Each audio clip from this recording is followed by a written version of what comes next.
ஏய் போர் அடிக்குது. உன் காலேஜ் லைஃப்ல ஏதாச்சும் லவ் ஸ்டோரி தான் சொல்ல. சொல்லியே ஆகணுமா?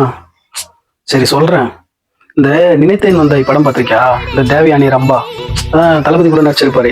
அதுல 2 பேர் அக்கா தங்கச்சி சேர்ந்து ஒரே ஒரு பையனை லவ் பண்ணுவாங்க தெரியுமா? மல்லிகையே மல்லிகைன்னு பாட்டு கூட வரும் பாரு. அது மாதிரி என்ன காலேஜ் டைம்ல அக்கா தங்கச்சி 2 பேர் லவ் பண்ணாங்க. அது அப்படி இப்படின்னு போயிட்டு அவங்க 2 பேர் லவ் பண்ணது அவங்களுக்கே தெரியாம லவ் பண்ணிட்டு இருந்தாங்க. அதுக்கப்புறம் 2 பேரும் காம்ப்ரமைஸ் பண்ணி இதெல்லாம் தேவையில்ல வீட்டுக்கு ஒத்துறாதுன்னு அனுப்பிட்டேன். மற்றபடி நிறைய பொண்ணு இருக்கு, அதெல்லாம் பெருசா சொல்லிக்கலாம் எதுவும் இல்லைன்னு வையன். ஏய் வேற லெவல்ல கலக்கிப்ப போல உங்க காலேஜ்ல மொத்த பொண்ணையும் பின்னாடி சுத்த வச்சிட்டு இருந்தியோ? இந்தடா பிரசாதம் எடுத்துக்கோ. என்ன பிரசாதம்லாம் இன்னைக்கு? அட எங்கெங்கேயோ பொண்ணு பார்த்தோமா, அவனுக்கு ஒரு பொண்ணு கூட கட்டிக்க மாட்டேன். நேற்று பொண்ணு கிடைச்சாக்கா மயிலம் வரேன்னு பெறாத்தினேன். அதுக்குதான் இந்த பிரசாதம்.